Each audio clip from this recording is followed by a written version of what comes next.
கர்த்தருக்குள் பிரியமான சகோதர சகோதரிகளே, மீண்டுமாக உங்களை சந்திப்பதிலே மிகுந்த மகிழ்ச்சி அடைகிறோம். சமீப காலமாக நம்முடைய கேள்வி பதில் நிகழ்ச்சியாட்டும் இது நிகழ்ச்சியைப் போல இது மாறிவிட்டது.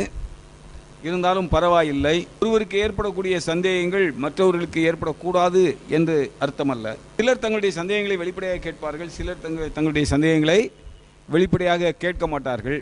அதனாலே நாம் இந்த கேள்வி பதிலாக பேசக்கூடிய இந்த காரியங்கள் நிச்சயமான முறையிலே அநேகருக்கு அது பிரயோஜனமாக இருக்கும் என்று தான் நான் எண்ணுகிறேன்.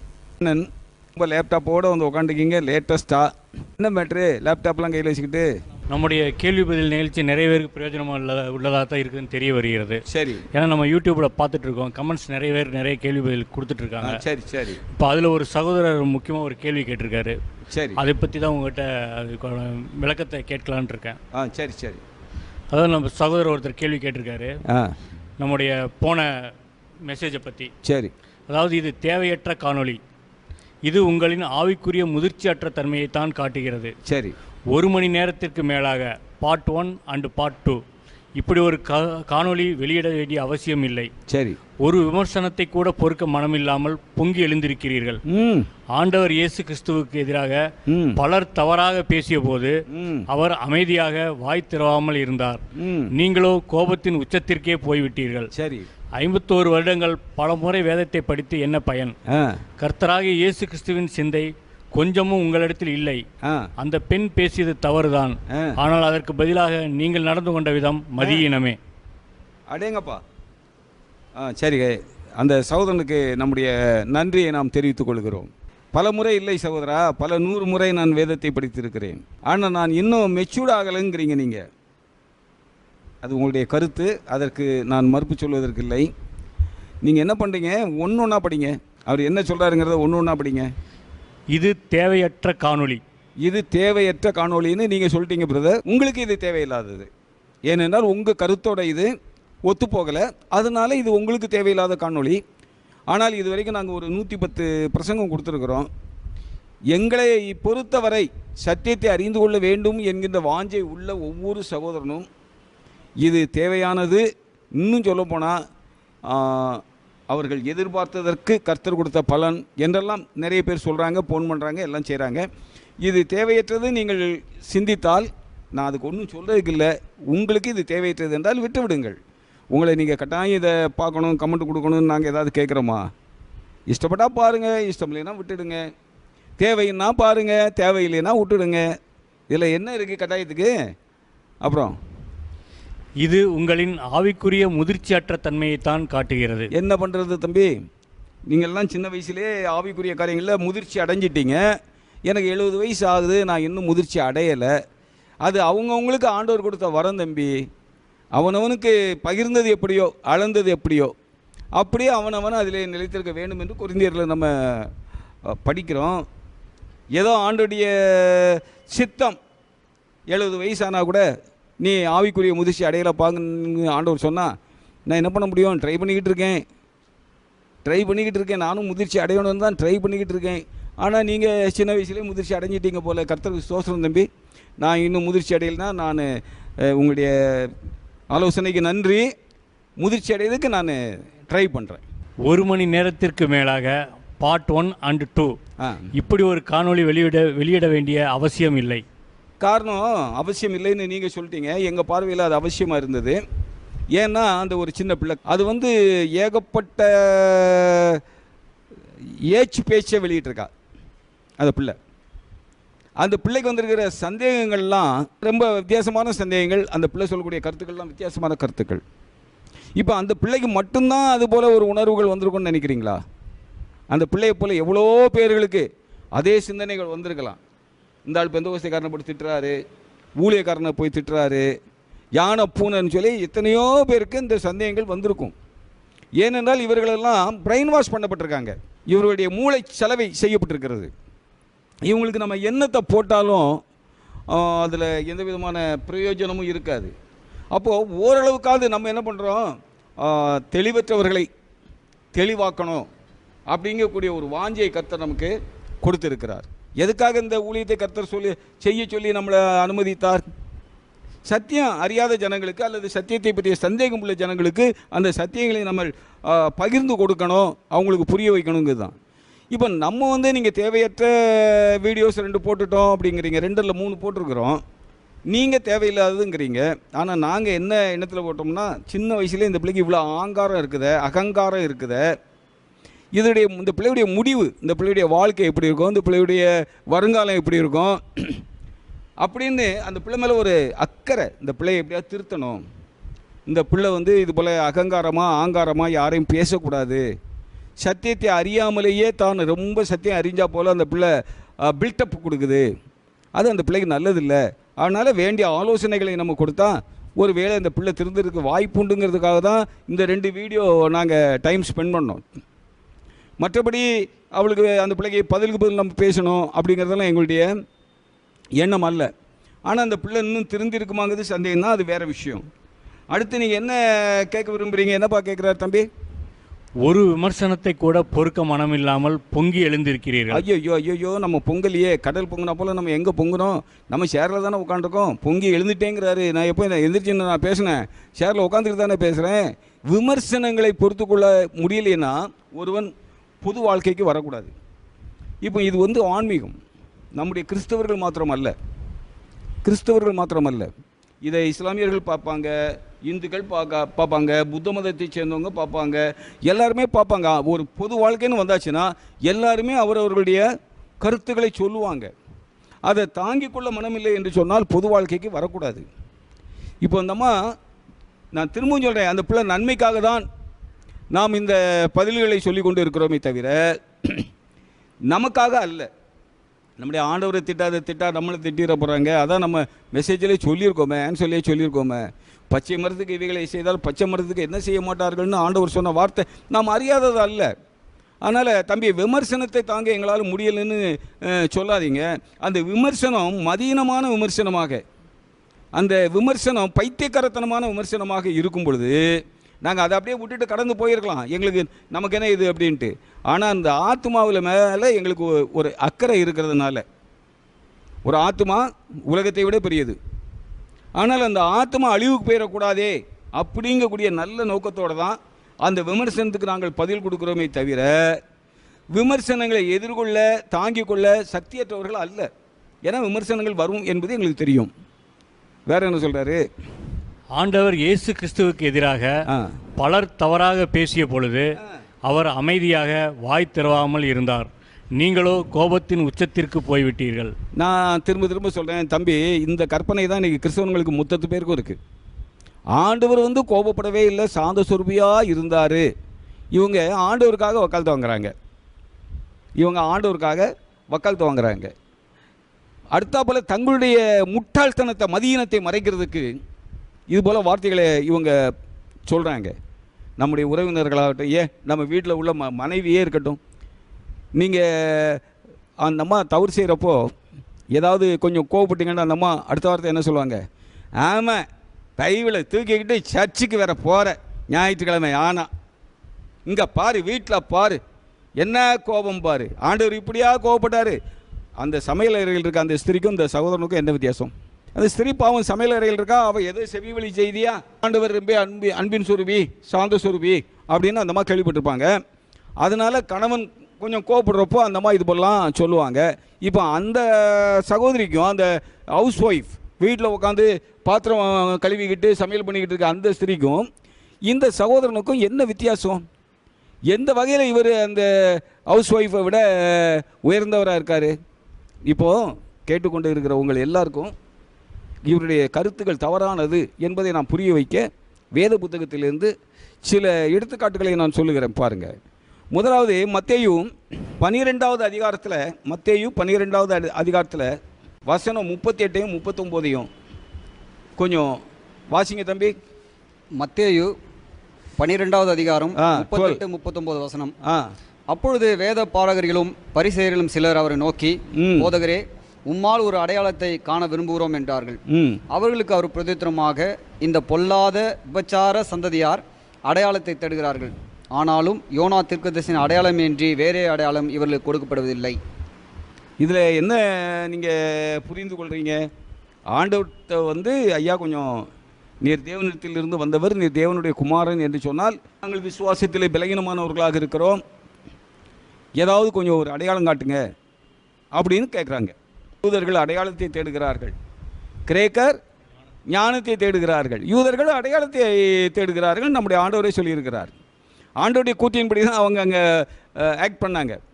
எங்களுக்கு ஒரு அடையாளம் வேணும், நீர் தேவனுடைய குமாரன் தான் அப்படிங்கிறத நாங்கள் எப்படி விசுவாசிக்கிறது, நாங்கள் விசுவாசத்தில் பலகீனமானவங்க, எங்களுக்கு ஒரு அடையாளம் காட்டுங்கன்னாரு. அப்படின்னு அவங்க கேட்டாங்க. அப்போது ஆண்டவர் ரொம்ப பொறுமையாக சகிச்சுக்கிட்டாரா? இல்லை. அதுக்கு பதில் அவர் என்ன சொன்னார்? இந்த பொல்லாத விபச்சார சந்ததியாருன்னு சொன்னார். இது நாகரிகமாக நம்ம இலக்கண ரீதியில் எழுதியிருக்கும் பொழுது, எழுத்து தமிழில் எழுதியிருக்கும் பொழுது இது நாகரிகமாக உங்களுக்கு தெரியும். இதையே நீங்கள் பேச்சு தமிழுக்கு மாற்றி பாருங்கள், எவ்வளவு கடுமையான வார்த்தை அதுன்னு. அப்படி இருக்கப்போ இந்த சகோதரன் ஆண்டவரை எல்லாம் என்னெல்லாமோ பேசினாங்களாம், அவர் பொறுமையாக சகிச்சாராம். ஐயா, முதல்ல வகையறுத்து பார்க்க புரிந்து கொள்ளுங்க. ஆண்டவர் எல்லாவற்றையும் பொறுமையாக சகித்தார். எப்பொழுது? சிலுவையிலே.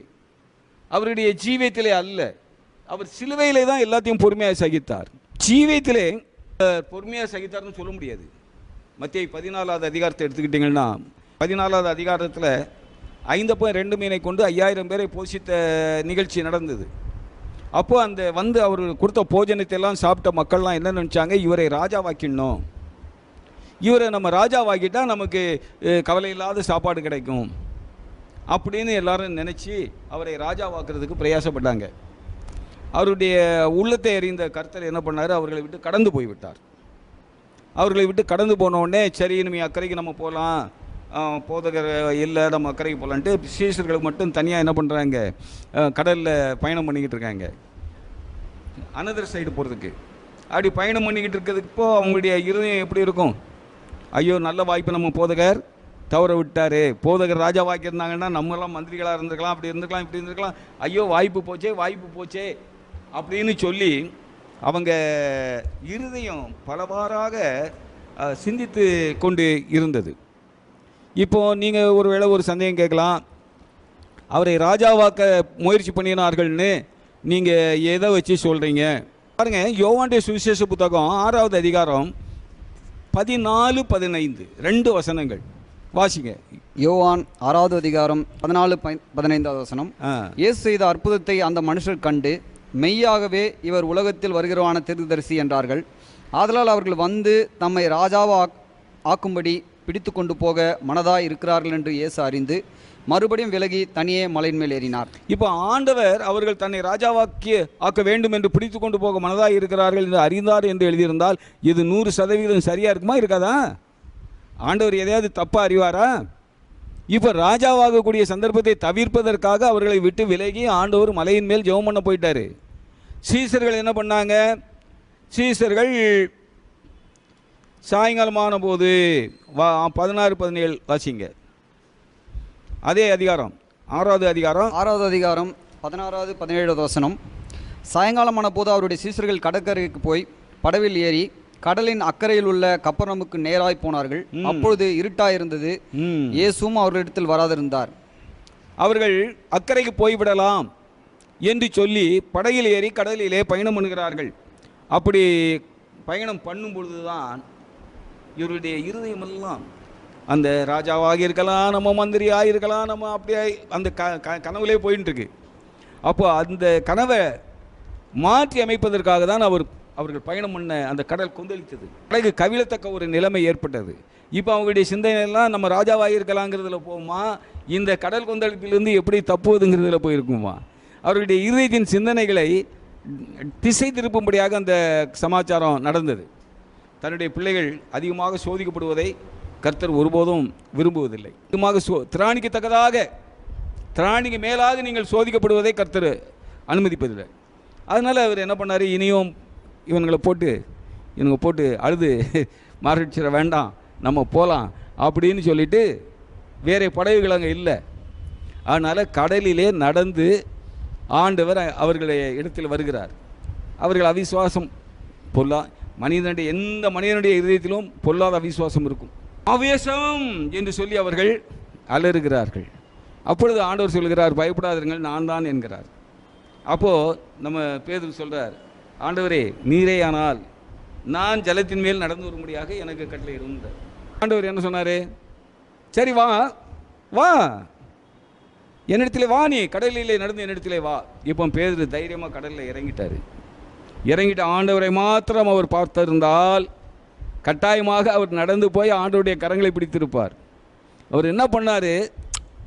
ஏடி கடல் நடக்கிற மத்தியா அப்படின்னு ஒரு போசலாம் கொடுத்துக்கிட்டு அங்கிட்டு இங்கிட்டும் திரும்பி பார்த்தாரு. என்னாச்சு? கடலுக்குள்ளே அமிழ ஆரம்பித்தார். கடலுக்குள்ளே அமிழ ஆரம்பித்த உடனே அவர் என்ன கூச்சல் போட்டார்? 14 மத்தேயு 14 28 வாசிங்க தம்பி. மத்தேயு 14 28 29 30 31. பேதுரு அவரை நோக்கி, ஆண்டவரே நீரே ஆனால் நான் ஜலத்தின் மேல் நடந்து உம்மிடத்தில் வர கட்டளையிடும் என்றான். அதற்கு அவர் வா என்றார். அப்பொழுது பேதுரு படகு விட்டிறங்கி இயேசுவினிடத்தில் போக ஜலத்தின் மேல் நடந்தான். காற்று பலமாயிருக்கிறதை கண்டு பயந்து அமிழ்ந்து போகையில், ஆண்டவரே என்னை ரட்சியும் என்று கூப்பிட்டார். ஆமாம், இவர் ஆண்டவரை மட்டும் பார்க்குறது வரைக்கும் ஒழுங்காக தான் நடந்தார். அங்கிட்டும் இங்கிட்டும் பார்க்குறப்போ என்ன பண்ணியாச்சு? கடலுக்குள்ளே அமிழ பார்த்தாரு. அப்போ அவர் என்ன பண்ணுறார்? கதறாரு, ஆண்டவரே என்னை ரட்சியும்னு சொல்கிறாரு. அப்போ ஆண்டவர் என்ன தம்பி ரொம்ப சாந்தமாக, அட எங்கள் அப்பா, என் செல்ல பிள்ளையே, எனக்கு மூத்த முதல் சீசனே, நான் ரட்சிக்கிறேன் ஐயா ராஜா அப்படின்னு சொன்னாரா? என்ன சொன்னார்? உடனே இயேசு கையை நீட்டி அவனை பிடித்து, அற்ப விசுவாசியே ஏன் சந்தேகப்பட்டாய் என்றார். அற்ப விசுவாசியே. இப்போ நம்ம ஒரு ஆளை பார்த்து ஏலே அற்ப பயல அப்படின்னு நம்ம சொல்கிறோன்னு வச்சுக்கோங்க, அவன் ரொம்ப மகிழ்ச்சி அடைவானா? ஐயா நல்ல இனிமையான வார்த்தை பேசுகிறாரு அப்படின்னு நான் சொல்லுவான். டேய் அற்ப பயல அப்படிங்கிறோம். இந்த சகோதரன் கேட்டுக்கிட்டு சும்மா இருப்பாரா? இது கடினமான வார்த்தைன்னு சொல்லுவாரா, இல்லை ரொம்ப பாஸ்டர் ரொம்ப ஸ்மூத்தாக பேசுகிறாருப்பாரா? சொல்லுங்கள். அப்போ ஆண்டவர் எல்லா இடத்துலையும் கடிந்து கொண்டுலாம் பேசலை, திட்டலை, வையலை அப்படின்னு சொன்னால், முதல்ல ஒரு வார்த்தையை நம்ம பார்த்தோம், இந்த பொல்லாத விபச்சார சந்ததியார். ரொம்ப அருமையான வார்த்தை இல்லை? அடையாளம் கேட்கிறார்கள். அவங்க அந்த வார்த்தை ஆண்டவர் சொன்னார். இவங்கெல்லாம் எப்படி மனச்சாட்சி இல்லாமல் ஆண்டவர் ரொம்ப அன்பாக நடந்துக்கிட்டாரு, ரொம்ப பணிவாக நடந்துக்கிட்டாரு, இந்த ஆளைப்பாரு, இவருக்கு ஒரு விமர்சனத்தை கூட தாங்க முடியலை, பொங்கி எழுமுறாருங்கிறீங்களே. உங்களுக்கு மனச்சாட்சின்னு ஒன்று இருக்கா? பைபிளை பார்த்துருக்கையாவது செய்கிறீங்களா? நீங்கள் பைபிளை ஒழுங்காக படிச்சிருப்பீங்கன்னு நான் நம்பலை. பைபிளை பார்த்துருக்கையாவது செய்கிறீங்களா? எல்லாம் சாதாரண அந்த லேமன் சொல்கிறாங்க இல்லையா, லேமன் கூட பைபிளில் உள்ள லேமன்கள்லாம் நல்லா தான் இருந்தாங்க. கிறிஸ்தவ லேமன்கள் கூட நல்லா தான் இருக்கிறாங்க. பைபிளை பற்றி படிக்காத சாதாரண, முதலே சொன்ன பாருங்கள், சமையல் செய்கிற பெண்கள் 10 பாத்திரத்தை கழுவிட்டு சமையல் செய்கிறாங்க இல்லையா, அந்த பெண்கள் உபயோகப்படுத்தக்கூடிய வார்த்தையை இந்த மனிதர் உபயோகப்படுத்தி இருக்கிறாரு. அப்போ இவரை பற்றி நீங்கள் என்ன நினைக்கிறீங்க? எப்படி சொல்லுங்கள், எடுங்க. அவர் என்ன சொன்னார்? ஆண்டவர் இயேசு கிறிஸ்துவுக்கு எதிராக பலர் தவறாக பேசிய பொழுது அவர் அமைதியாக வாய் திறவாமல் இருந்தார். நீங்களோ கோபத்தின் உச்சத்திற்கு போய்விட்டீர்கள். சரி, 51 வருடங்கள் பல முறை வேதத்தை படித்து என்ன பயன்? சரி, அது ரெண்டாவது. அது என்ன பயனுங்கிறது பிறகு வருவோம். நம்ம கோபத்துக்கு உச்சத்துக்கு போயிட்டோம், ஆண்டவர் அமைதியாக இருந்தாருங்கிறாரு. அவருக்கு பாவம், நம்மெல்லாம் இவரெல்லாம் பற்றி ஒன்றுமே நம்ம சொல்லக்கூடாது. இவருக்காக பரிதாபப்படுவதை தவிர நம்மிடத்தில் வேறு ஒன்றும் இல்லை. இவருக்காக நம்ம ஜெபம் பண்ணலாம். நல்ல ஆவிக்குரிய ஒரு அனுபவத்தை கொடுங்க, ஒரு ஆவிக்குரிய அறிவை கொடுங்க அப்படின்னு சொல்லி ஆண்டவர்கிட்ட இவருக்காக நம்ம ஜெபம் பண்ணலாம். இப்போ பாருங்கள், இன்னொரு சம்பவத்தை நான் உங்களுக்கு சொல்கிறேன். இது நிறைய சம்பவங்கள் இருக்குது, 1-2 நான் சுட்டி காட்டணும். பேதுரு ஆண்டவருக்கு ரொம்ப அன்பான சீசன். முதலாவது பேதுருடைய கரத்தில் தான் பரலோக ராஜ்யத்தின் திறவுகோல்களை நான் கொடுப்பேன்னு ஆண்டவர் சொன்னார். அந்த அளவுக்கு பேதுரு கர்த்தருக்கு ரொம்ப முக்கியமான ஒரு நபர். ஆனால் நீங்கள் மத்தேயு 16வது அதிகாரத்துக்கு நீங்கள் வந்தீங்கன்னா, மத்தேயு 16வது அதிகாரத்துக்கு வந்தீங்கன்னா, ஜனங்கள் எல்லாரும் என்னை யார் என்று சொல்கிறார்கள்னு ஆண்டவர் கேட்பார். சிலர் எலியா என்கிறார்கள், சிலர் தீர்க்கதரிசிகளில் ஒருவர் என்கிறார்கள்னு இவங்க சொல்லிட்டு இருப்பாங்க.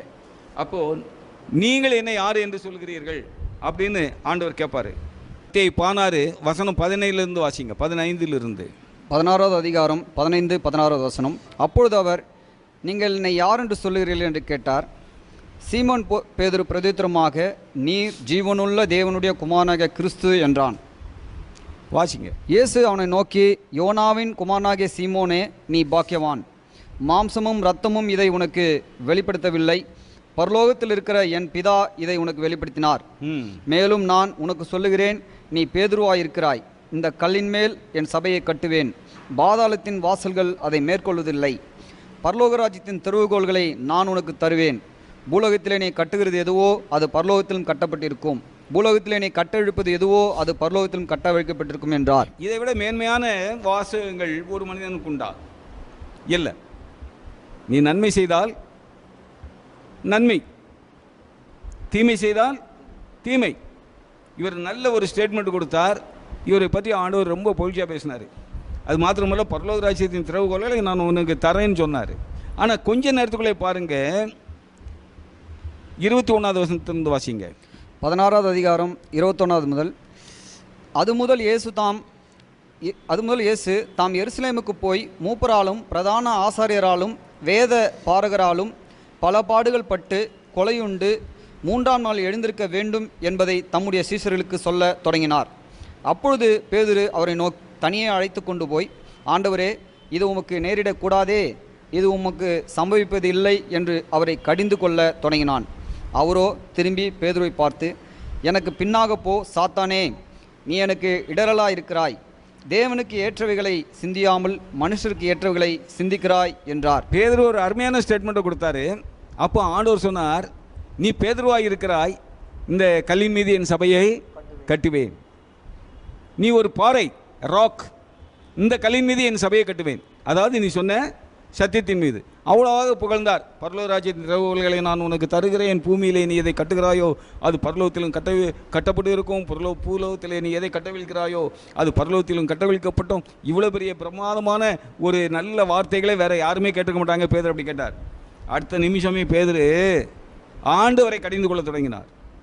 இவைகளெல்லாம் உங்களுக்கு சம்பவிப்பதில்லை. ஆண்டவர் சொன்னார், நம்ம எருசலேம் போகிறோம், அங்கே எருசலேமிலே மனுஷகுமாரன் பல பாடுகள் பட்டு பாவிகளுடைய கரங்களிலே ஒப்புக் கொடுக்கப்படுவார் அப்படின்னு அந்த காரியங்களை சொன்ன உடனே பேதுரு மதீனமான வார்த்தை அங்கே உபயோகப்படுத்தினார். ஆண்டவரே, இது உமக்கு சம்பவிக்க கூடாதே, சம்பவிக்க மாட்டாதே என்னார். அப்போ ஆண்டவர் அங்கே அன்பையா உபயோகப்படுத்தினார். பிசாசே, பின்னரப்படா பிசாசு பயல, அப்பாலே போ, பிசாசு சாத்தான். ரொம்ப பொறுமையாக பேசினார்ல. அந்த சகோதரனை கொஞ்சம் அதை கவனிச்சிக்கிட்டு பாருன்னு நினைக்கிறேன். நான் பேசுகிறத என்ன தம்பி, ரொம்ப பொறுமையாக பேசினாரா ஆண்டவர்? மற்றவங்களை பற்றி விமர்சிக்க ஆரம்பிக்கிறதுக்கு முன்னாடி உன்னை நீயே சோதித்து பார்க்க வேண்டும். பைபிள் உங்களுக்கு தெரியுமா? பைபிள் நீங்கள் படிச்சிருக்கீங்களா? சத்தியத்தை நீங்கள் அறிவீர்களா? அதெல்லாம் எண்ணி பார்க்கணும் தம்பி. அதனால் அவசரப்பட்டு எடுத்தேன் கவுத்தேன்னு சொல்லி யாரையும் எதையும் பேசாதீங்க. இன்னொரு மேற்கொள்ள வேணா காட்டட்டுமா? இப்போ திரும்ப இந்த மத்தேயின் புத்தகமே 18வது அதிகாரத்தில் 6லேருந்து 9 வரைக்கும் வாசிங்க. 18வது அதிகாரத்தில் 18வது அதிகாரம் 6லிருந்து 9 வரை. என்னிடத்தில் விசுவாசமாக இருக்கிற இந்த சிறியரில் ஒருவனுக்கு இடரல் உண்டாக்குகிறவன் எவனோ அவனுடைய கழுத்தில் எந்திரைக்கல்லை கட்டி சமுத்திரத்தின் ஆழத்திலே அவனை அமிழ்த்துகிறது அவனுக்கு நலமாயிருக்கும். ஆமாம், அதாவது படிங்க. இடர்கள் நிமித்தம் உலகத்துக்கு ஐயோ. இடர்கள் வருவது அவசியம், ஆனாலும் எந்த மனுஷனால் இடர்கள் வருகிறதோ அவனுக்கு ஐயோ. உன் கையாவது உன் காலாவது உனக்கு இடரல் உண்டாக்கினால் அதை தரித்து எறிந்து போடு. நீ 2 கையுடனாய் அல்லது சரி இருக்கட்டும், படிச்சிங்கன்னா நிறைய படிச்சுட்டே இருப்பாங்க, நோக்கர்கள் அதை படிச்சுக்கிட்டோம். அதாவது இடரல்கள் வருவது கூடாத காரியம், ஆனால் எந்த மனிதனால் இடரல் வருகிறதோ அவனுக்கு ஐயோ. இந்த பெண் பிள்ளை நம்மளுக்கு கேள்விகள் கேட்டிருந்தா இல்லையா, நம்மளை பற்றி விமர்சனம் பண்ணியிருந்தாள்ல, அது அநேகருக்கு இடரலாக இருந்திருக்குமா ஆசீர்வாதமாக இருந்திருக்குமா? எத்தனை பேருக்கு அது இடரல்? ஏன் இந்த சகோதரனே சொல்கிறாருல்ல, அந்த பிள்ளை கேட்டதெல்லாம் தப்புதான்ட்டு. இவரே சொல்கிறாருல்ல, அந்த பிள்ளை கேட்டதெல்லாம் தப்புதான்ட்டு. மீண்டும் மீண்டும் நான் சொல்கிறேன், அந்த பிள்ளையை கண்டிக்கணுங்கிறதோ அந்த பிள்ளைக்கு மன வருத்தத்தை உண்டு பண்ணணும் என்பதோ நம்முடைய நோக்கம் கிடையாது. எப்படியாவது அந்த பிள்ளை மனம் திருந்தணும், தேவ கோபாக்கினையிலிருந்து அது விடுதலை ஆகணுங்கிறதுக்காக தான் நம்ம அதுக்கு பதில் சொன்னோம். அந்த பிள்ளையால் எத்தனை பேருக்கு இடர்கள் உண்டாயிருக்கும், எத்தனை பேருக்கு அது இடர்கள் உண்டாயிருக்கும் இல்லையா? அப்போ ஆண்டவர் சொல்கிறாரு, அவள் கையையாவது காலையாவது வெட்டி போட்டுடாங்கிறார்.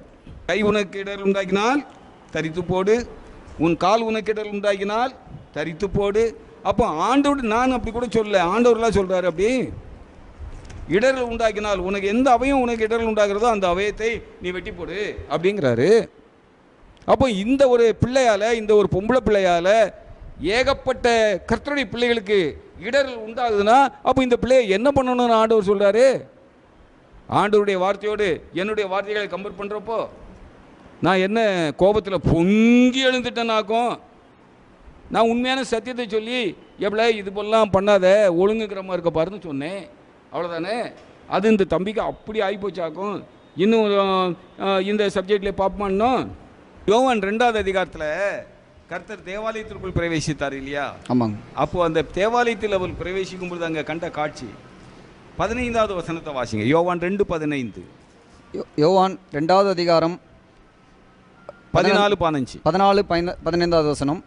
தேவாலயத்திலே ஆடுகள் மாடுகள் புறாக்களாகிய இவைகளை விற்கிறவர்களையும் காசுக்காரர் உட்கார்ந்திருக்கிறதையும் கண்டு கயிற்றினால் ஒரு சவுக்கை உண்டு பண்ணி அவர்கள் யாவரையும் ஆடு மாடுகளையும் தேவாலயத்துக்கு புறம்பே துரத்திவிட்டு காசுக்காருடைய காசுகளை கொட்டி பலகைகளை கவிழ்த்து போட்டு புறா விற்கிறவர்களை நோக்கி இவைகளை இவ்விடத்திலிருந்து எடுத்துக்கொண்டு போங்கள், என் பிதாவின் வீட்டை வியாபார வீடாக்காதிருங்கள் என்றார். பாருங்க, தேவாலயத்தில் பிரகாரங்கள் உண்டு.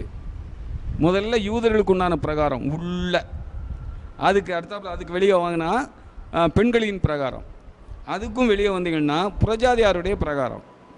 இந்த புரஜாதியாருடைய பிரகாரங்களில் தேவாலயத்துக்கு பலி செலுத்துவதற்கு புறாக்கள், ஆடு, மாடு இவைகளை எல்லாம் வியாபாரம் பண்ணிகிட்டு இருக்காங்க. தேவாலயம் எதற்குள்ளது? தெய்வத்தை தொழுது கொள்வதற்குள்ள பரிசுத்த இடம். அந்த பரிசுத்த இடத்தை இன்றைக்கி பெந்தகோஸ்தேக்காரங்க பண்ணுறாப்போல வியாபார பூமியாக்கிட்டானுங்க. அப்புறம் காசுக்காரருடைய காசு. யூதர்கள் உலகத்தின் பல பகுதிகளிலையும் சிதறி இருந்தாங்க. அவங்க அங்கேருந்து வரும்பொழுது அவங்க எந்த நாட்டில் இருக்காங்களோ அந்த நாட்டு பணத்தை எடுத்துக்கிட்டு வருவாங்க. அந்த நாட்டு பணத்தை யூத பணமாக மாற்றி கொடுப்பதற்கு காசுக்காரர்கள்னு சொல்லி அங்கே உட்காந்துருப்பாங்க. ஆக டோட்டலி எவ்வளவு பிஸ்னஸ் உண்டோ அவ்வளவு வியாபாரமும் அந்த புரஜாதியாருடைய பிரகாரத்தில் நடந்தது. ஒரு யூதங்கிட்ட போய் புரஜாதியான் போய் என்னையா நாங்கள் தொழுது கொள்கிற இடத்துல இப்படி பண்ணுறியா, நாங்கள் எங்கே நின்று ஆண்டவரை தொழுது கொள்வோன்னு கேட்க முடியுமா? கேட்க முடியாது. அவள நிலைமை. இவர்கள் அப்போ தான் ஆண்டவருக்கு கோபம் வந்துடுது. கோபம் வந்தோடனே என்னுடைய பிதாவின் வீடு எல்லா ஜனங்களாலும் ஜெப வீடு என்று அழைக்கப்படும், நீங்களோ அதை கள்ளர் குகையாக்கினீர்களே அப்படின்னு சொல்லி சவுக்கை எடுத்துக்கிட்டு அவங்கள அடிக்க போனார். அடிச்சிடலை, ஆனால் அடிக்கிற போல ஒரு ஆக்ஷனாவது கொடுத்தார். இது எப்படி நீடிய பொறுமையா? ஆண்டவர் கோபப்படாமல் ரொம்ப சாந்தமுள்ள ஆவியோடு ஆண்டவர் செயல்பட்டாரா? வேதத்தை படிக்கணும், இல்லை படித்தவங்க சொல்கிறதையாவது கேட்கணும். எனக்கு சொந்த புத்தியும் கிடையாது, சொல் புத்தியும் கிடையாதுன்னா நான் என்ன பண்ணுறது சகோதரா? ஒன்று சொந்த புத்தியோடையாவது வாழு, இல்லை சொல் புத்தியோடையாவது கேட்டு வாழு. நான் சொல்கிறத கொஞ்சம் பொறுமையான கேளு, உருப்படுவேன். அதை விட்டுட்டு நீ என்னலாமோ பேசுகிற. சரி போட்டோம், திருப்பியும் இன்னும் இருக்குது. நீங்கள் இந்த மத்தேயு சுவிசேஷ புத்தகம் 23வது அதிகாரத்தை மொத்தத்தையும் வாசிங்க. ஆண்டவர் என்ன சொல்கிறாருன்னு பாருங்கள். என்ன சொல்கிறாருன்னு பாருங்கள். அவர்கள் அந்த பரிசேயர்களை பார்த்து, நியாயசாஸ்திரிகளை பார்த்து கேட்குறாரு, அடே வெள்ளையடிக்கப்பட்ட கல்லறைகளேங்கிறாரு. உங்களை நான் வெள்ளையடிக்கப்பட்ட கல்லறையேன்னு சொன்னால் ஒத்துக்கிடுவீங்களா? இவ்வளோ பேசுகிறீங்க விண்ணானம். நான் இப்போ உங்களை போய் வெள்ளையடிக்கப்பட்ட கல்லறையேன்னு நான் சொன்னால் நீங்கள் ஒத்துக்கிடுவீங்களா? எந்த மனுஷனாவது ஒத்துக்கிடுவானா? கல்லறைனா என்ன அர்த்தம்? உன் இருதயத்துக்குள்ளே செத்த பிணம் இருக்குடா. உன் இருதயம் சுத்தமாக இல்லை, பிணம் அழுகி போன பிணம் உன் இருதயத்தில் இருக்குது. அதானே அதுக்கு அர்த்தம். ஆண்டவர் அந்த வார்த்தையை யூஸ் பண்ணலையா? ரொம்ப பொறுமைசாலியாக இருந்தார்ல. எங்கெங்கே பொறுமையாக இருக்கணுமோ அங்கங்கே பொறுமையாக இருக்கணும், எங்கெங்கே கண்டிக்கணுமோ அங்கங்கே கண்டிக்கணும். அப்போஸ்தலனாகிய பவுல் கடிந்து கொள், கண்டனம் பண்ணு, புத்தி சொல்லுன்னு தான் எழுதினார். அப்போஸ்தலனாகிய பவுல் தம்பி குழஞ்சி பேசிக்கிட்டு இருந்து அவர் எழுதலை. கடிந்து கொள், கண்டனம் பண்ணு, புத்தி சொல்லு. தீத்து 1வது அதிகாரம் 14வது வசனம். தீத்து 1வது அதிகாரம் 14வது வசனம். விசுவாசத்திலே ஆரோக்கியம் உள்ளவர்களாகும்படி நீ அவர்களை கண்டிப்பாய் கடிந்து கொள். 1 தீமோத்தேயு 5வது அதிகாரம் 20வது வசனம். 1 தீமோத்தேயு 5வது அதிகாரம் 20வது வசனம். மற்றவர்களுக்கு பயம் உண்டாகும்படி பாவம் செய்தவர்களை எல்லாருக்கும் முன்பாக கடிந்து கொள். பாவம் செய்தவர்களை எல்லாருக்கும் முன்பாக கடிந்து கொள். நீ கடிந்து கொள். இதெல்லாம் என்ன ரொம்ப ரேசான காரியங்களா? இதெல்லாம் ஆமாம். கொரிந்தியருக்கு எழுதும் பொழுது நான் சாந்தமுள்ள ஆவியோடு உங்களிடத்தில் வரவா பிரம்போடு வரவான்னு பேதுரு கேட்குறாரு. ஐம் சாரி, அப்போஸ்தலனாகிய பவுல் கேட்குறாரு.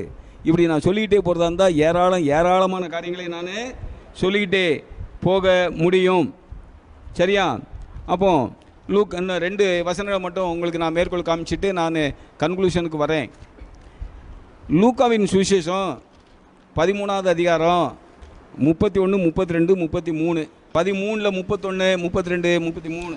லூக்கா 13வது அதிகாரம் 31 முதல். அந்த நாளிலே சில பரிசேயர் அவரிடத்தில் வந்து, நீர் இவ்விடத்தை விட்டு போய்விடும், ஏரோது உம்மை கொலை செய்ய மனதாய் இருக்கிறான் என்றார்கள். அதற்கு அவர், நான் இன்றைக்கும் நாளைக்கும் பிசாசுகளை துரத்தி வியாதியுள்ளவர்களை சொஸ்தமாக்கி 3ஆம் நாளில் நிறைவடைவேன். இன்றைக்கும் நாளைக்கும் மறுநாளைக்கும் நான் நடமாட வேண்டும். எருசலேமுக்கு புறம்பே ஒரு தீர்க்கதரிசியும் மடிந்து போகிறதில்லை என்றே நான் சொன்னதாக நீங்கள் போய் அந்த நரிக்கு சொல்லுங்கள். ஏரோது ஒரு ராஜா, ரோம சக்கரவர்த்தி. அவனுடைய ஆளுகைக்குள்ளே தான் அந்த எருசலேம் பட்டணம் இருக்குது. பைபிளில் எங்கே பார்த்தாலும் ராஜாவை கனம் பண்ணுங்கள், அதிகாரத்தில் இருப்பவர்களை கனம் பண்ணுங்கள் அப்படின்னு தான் இருக்குது. ஆனால் ஆண்டவர் இந்த இடத்துல என்ன சொல்கிறாரு? அந்த நரிக்கு போய் சொல்லுங்கள்னாரு. நரி என்ன ரொம்ப நல்ல மிருகம்னு யாராவது சொல்லுவாங்களா? ஒரு சின்ன பிள்ளை கூட சொல்லுமா நரி நல்ல மிருகம் அப்படின்னு சொல்லி. அப்போ ஆண்டவர் ஒரு ராஜாவை பார்த்து பேசும்பொழுது அந்த நரிக்கு போய் சொல்லுங்கள்ங்கிறாரு. இது என்ன ரொம்ப ஆண்டவர் ரொம்ப பொறுமையோடு இருந்து பேசின காரியமா இது? அவருக்கு எரிச்சல் வந்து இது பேசலையா? கொஞ்சம் யோசித்து பார்க்கணும். ஆலய தலைவன் ஒருவனை பார்த்து ஆண்டவர் சொல்லுறது அதே லூக்கா 13 வசனம் 14, 15. லூக்கா 13 வசனம் 14, 15. லூக்கா 13வது அதிகாரம் 14, 15 வசனம். இயேசு ஓய்வு நாளிலே சொஸ்தமாக்கினபடியால் ஜெப ஆலய தலைவன் கோபமடைந்து ஜனங்களை நோக்கி, வேலை செய்வதற்கு 6 நாள் உண்டே, அந்த நாட்களிலே நீங்கள் வந்து சொஸ்தமாக்கி கொள்ளுங்கள், ஓய்வு நாளிலே அப்படி செய்யலாகாது என்றான். கர்த்தர் அவனுக்கு பிரதித்திரமாக, மாயக்காரனே மாயக்காரனே. இப்போ இவன் என்ன நினைக்கிறான்? நாம் வந்து ரொம்ப யோகியமாக பேசுகிறோம், ஜபாலய தலைவன் நம்ம கர்த்தருக்கு பிரியமான வார்த்தையை பேசுகிறோன்னு நினச்சிக்கிட்டு அவன் சொல்கிறான், நீ சுகமாகிறதெல்லாம் சரிதான்யா, ஆனால் என்னையா நீ ஓய்வு நாளில் வந்து சுகமாகிட்டு இருக்க? வேலை செய்கிறதுக்கு 6 நாள் இருக்கலாயா? அப்போ செய்ய வேண்டிய சுகமாக்க வேண்டியது தானே, இப்போ எதுக்கே வந்து ஓய்வு நாளில் சுகமாக்குறதுன்னு கேட்குறாரு ஜபாலய தலைவன். அப்போ ஆண்டவர் அவன்கிட்ட, கோச்சிக்காத, அந்த பெண்ணை சாத்தான் 18 வருஷமாக கட்டி வச்சுருக்கான்ல, அவளை நான் விடுதலை ஆக்கினா தப்பா? கோச்சிக்காதப்பா அப்படின்னு நான் சொன்னார். மாயக்காரனே அப்படின்னு தான் கேட்டார். ரொம்ப அருமையான வார்த்தையா மாயக்காரனே என்பது. மாயக்காரனா என்ன அர்த்தம்? உள்ளொன்று வைத்து புறமொன்று பேசுதல், கபடதாரி, வேஷத்தாரி, மாய்மாலக்காரன், அதெல்லாம் அதுக்கு அர்த்தம். ஆண்டவர் சொன்னார் மாயக்காரனேன்னு சொன்னார். இந்த தம்பியை நான் என்ன சொல்கிறேன்னே தெரில. ஐயா ராஜா, பைபிளை படிப்பா, பைபிளை படி. லூக்கா 9 ஆண்டவர் மலை மேலே ஏறுறாரு, அந்த மறுரூப மலையில் இருக்கிறாரு. அவர் அங்கே மறுரூப மலையில் இருந்து இறங்கி வராரு. அப்போது ஒரு பையனுடைய தகப்பன் ஒரு பையனை கொண்டாந்து சீசர்கள்கிட்ட காமிக்கிறான். பிசாசு பிடிச்ச பையன், இந்த பிசாசை துரத்தி பையனை குணமாக்கணும், ஆனால் சீசர்களால் முடியலை. இவர் அங்கே வெயிட் பண்ணிக்கிட்டு இருக்காரு. அந்த பையனுடைய தகப்பன் ஆண்டவர் மலையிலேருந்து இறங்கி வராரு. அப்போ அந்த தகப்பன் ஓடி வரான். 38 வாசிங்க, 37 வாசிங்க. லூக்கா 9:37. லூக்கா 9வது அதிகாரம் 37வது வசனம் முதல். மறுநாளில் அவர்கள் மலையிலிருந்து இறங்கின போது திரளான ஜனங்கள் அவருக்கு எதிர்கொண்டு வந்தார்கள். அவர்களில் ஒருவன் சத்தமிட்டு, போதகரே, என் மகனை கடாட்சித்தரள வேண்டுமென்று உம்மை வேண்டிக் கொள்கிறேன். அவன் எனக்கு ஒரே பிள்ளையாயிருக்கிறான். ஒரு ஆவி அவனை பிடித்திருக்கிறது. அப்பொழுது அலறுகிறான். அது அவனை நுரைத்தள்ள அலைக்கழித்து அவனை கசக்கின பின்பும் அவனை விட்டு நீங்குவது அரிதாயிருக்கிறது. அதை துரத்து விடும்படி உம்முடைய சீசரை வேண்டிக் கொண்டேன், அவர்களால் கூடாமற் போயிற்று என்றான். இயேசு பிரதித்திரமாக, விசுவாசமில்லாத மாறுபாடான சந்ததியே, மாறுபாடான சந்ததியே, ஸ்வீட் வேர்ட். இந்த வார்த்தையை கேட்குறப்பவே தேன் வந்து பாயுது காதினிலே. இந்த தம்பிக்கு, எனக்கு இல்லை. இப்போ நம்மளை விமர்சனம் பண்ணியிருக்கார, ரொம்ப யோகியராட்டம். அவருடைய விமர்சனம் என்ன சொல்கிறது? அவர் நம்மளை போய் மதியினங்கிறாரு இல்லையா? விசுவாசம் இல்லாத மாறுபாடு உள்ள சந்ததியேனாரு ஆண்டவர். இதெல்லாம் கடினமான வார்த்தையாக அந்த மனுஷனுக்கு தெரில. காரணம் அவன் கண் சொரிக்கு போன குருடன். அதனால் இதெல்லாம் கடினமான வார்த்தைகள்னு அந்த மனுஷனுக்கு தெரில. ஆண்டவர் பேசினார், எவ்வளோ கடினமான வார்த்தைகள் பேசினார். இன்னும் எடுத்து காட்டிக்கிட்டே இருக்கணும்னா காலம் பத்தாது. அடுத்து இருந்தாலும் என்ன சொல்கிறார் பாருங்கள். ரொம்ப ரொம்ப நல்ல மனுஷன், நல்ல பேசியிருக்கார். சொல்லுங்கள். 51 வருடங்கள் பல முறை வேதத்தை படித்து என்ன பயன்? என்னப்பா பண்ணுற சொல்கிற? பல முறை இல்லைப்பா, பல 100 முறை படிச்சிட்டேன்ப்பா. நான் ஏற்கனவே சொல்லியிருக்கேன், 15 நாளையில் இந்த வேத புத்தகத்தில் ஆதியாகமம் 1ஆவது அதிகாரத்துலேருந்து வெளிப்படுத்தின விசேஷம் 22ஆவது அதிகாரம் வரைக்கும் 15 நாளில் நான் படிச்சிருக்கிறேன். அந்த அளவுக்கு வசனத்தில் ஒரு வைராக்கிய வாஞ்சை. என்ன பிரயோஜனம் பாரு, உனக்கு இருக்கிற அறிவு எனக்கு இல்லையே. 51 வருடம் ரட்சிக்கப்பட்டு ஆகுது, பல 100 முறை பைபிளை படித்தாச்சு, என்ன பிரயோஜனம்? கோச்சிக்காத தம்பி, உனக்கு இருக்கக்கூடிய நாலேஜ் எனக்கு இல்லை, என்ன பண்ண சொல்கிற? வாசிங்க. கர்த்தராகிய இயேசு கிறிஸ்துவின் சிந்தை கொஞ்சமும் உங்களிடத்தில் இல்லை. என்ன பண்ண சொல்கிறீங்க? ஆண்டவராகிய இயேசு கிறிஸ்துவின் சிந்தை கொஞ்சம் கூட ஏன்ட்ட இல்லை. முதத்தை தான் நீங்கள் எடுத்துக்கிட்டீங்களே, எனக்கு கொஞ்சம் கூட வைக்காம நான் என்ன பண்ணுறது? அந்த பெண் பேசியது தவறுதான், ஆனால் அதற்கு பதிலாக நீங்கள் நடந்து கொண்ட விதம் மதியீனமே. மதியீனம்னா என்ன அர்த்தம்யா? மதியீனம்னா என்ன அர்த்தம்? முட்டாள்தனம்னு அர்த்தம். அப்போ இந்த பேர் அறிஞர், மிகப்பெரிய அறிஞர், இவருக்கு இணையான அறிஞர்கள் உலகத்தில் கிடையாது. இந்த பேர் அறிஞர் என்ன சொல்கிறாரு? முட்டாள்ங்கிறாரு, மதியீனனேங்கிறாரு. மத்தேயுவின் சுவிசேஷ புத்தகம் 5வது அதிகாரம் 22, 5வது அதிகாரம் 22வது வசனம். மத்தேயு 5வது அதிகாரம் 22வது வசனம். நான் உங்களுக்கு சொல்லுகிறேன், தன் சகோதரனை நியாயமில்லாமல் கோபித்துக் கொள்பவன் நியாய தீர்ப்புக்கு ஏதுவாயிருப்பான். தன் சகோதரனை வீணன் என்று சொல்லுகிறவன் ஆலோசனை சங்கத்திற்கு ஏதுவாயிருப்பான். மூடனே என்று சொல்லுகிறவன் எரி நகரத்துக்கு ஏதுவாயிருப்பான். மூடனே என்று சொல்லுகிறவன் எரி நகரத்துக்கு ஏதுவாயிருப்பான். நம்ம அந்த ஆளை எரி நகரத்துக்கு போகணும் நம்ம வாயால் சொல்ல வேண்டாம், அவருடைய மனச்சாட்சியே சொல்லும் அவருக்கு. நம்ம என்னடா இவ்வளோ வயசில் பெரிய மனுஷனை, 51 வருட ஆவிக்குரிய அனுபவம் உள்ள ஒரு மனுஷனை, கர்த்தருடைய சத்தியங்களை பகுத்து போதிக்கக்கூடிய ஒரு மூத்த சகோதரனை போய் முட்டாளே அப்படின்னு நம்ம சொல்கிறோமே, நம்ம எங்கே போவோங்கிறது அவருடைய மனசாட்சியே அவருக்கு சொல்லட்டும். சரியா? இன்னும் வேற ஏதாவது சொல்லியிருக்காரா? இல்லை, அவ்வளோதான், அதோட முடிச்சுக்கிட்டாரா? முடிச்சுட்டார். அதுக்கு மேலே பேசுறதுக்கு அவருக்கு வாயில் வார்த்தைகள் இல்லை. என்ன? சரி, கர்த்தருக்கு ஸ்தோத்திரம். ஒவ்வொரு மனிதனுடைய உள்ளத்தின் நிறைவினால் வாய் பேசும். அதனால் அந்த சகோதரனுக்கு நம்ம சொல்லக்கூடிய ஒரு ஆலோசனை எல்லாம், வாயிலிருந்து போட்ட வார்த்தைகளை திரும்ப நம்ம எடுக்க முடியாது. சரியா? பேசாத வார்த்தைகளுக்கு நாம் முதலாளி, பேசிய வார்த்தைகள் நமக்கு முதலாளி. அதனால் தம்பி, நீங்கள் கர்த்தருக்குள்ள வைராக்கிய வாஞ்சையோடு நீங்கள் வாழ்வீர்கள் என்றால் கர்த்தருக்கு ஸ்தோத்திரம். எனக்கும் ரொம்ப சந்தோஷம். நீங்கள் நினைக்கிறபடி உங்களுடைய பார்வையில் நான் முட்டாள்தான், ஆனால் என் ஆண்டவருடைய பார்வையில் நான் எப்படி இருக்கிறேன் என்பதை ஆண்டவர் அறிவார். எனக்கு இந்த முட்டாள்தன்மை நீங்கும்படியாக, மதியீனம்னு சொல்லிட்டீங்க, மதியீனம் என்னை விட்டு நீங்கும்படியாக நீங்கள் ஜெபித்து கொள்ளுங்க. அது உங்களுக்கும் நல்லது. ஏதோ உங்களுடைய ஜெபத்தை ஆண்டவர் கேட்டாவது எனக்கு கொஞ்சம் புத்தி தர மாட்டாரா? வேற என்ன கண்ணன்? வேற ஒன்றும் இல்லை. வேற ஒன்றும் இல்லையா? இந்த வாரத்தோடு முடிச்சுக்கலாமா? டைம் வேறு ஆகிட்டுருக்கோம், முடிச்சுக்கலாம். கர்த்தருக்கு சித்தமானால் வருகின்ற வாரங்களிலே இதுபோல் நம்மளை யாராவது திட்டியிருந்தாங்கன்னா நம்ம அதை பற்றி வருத்தப்பட போகிறதில்ல. நம்முடைய வருத்தமெல்லாம் இவ்வளவு அறியாமையிலால இருக்கிறாங்களே இவங்க.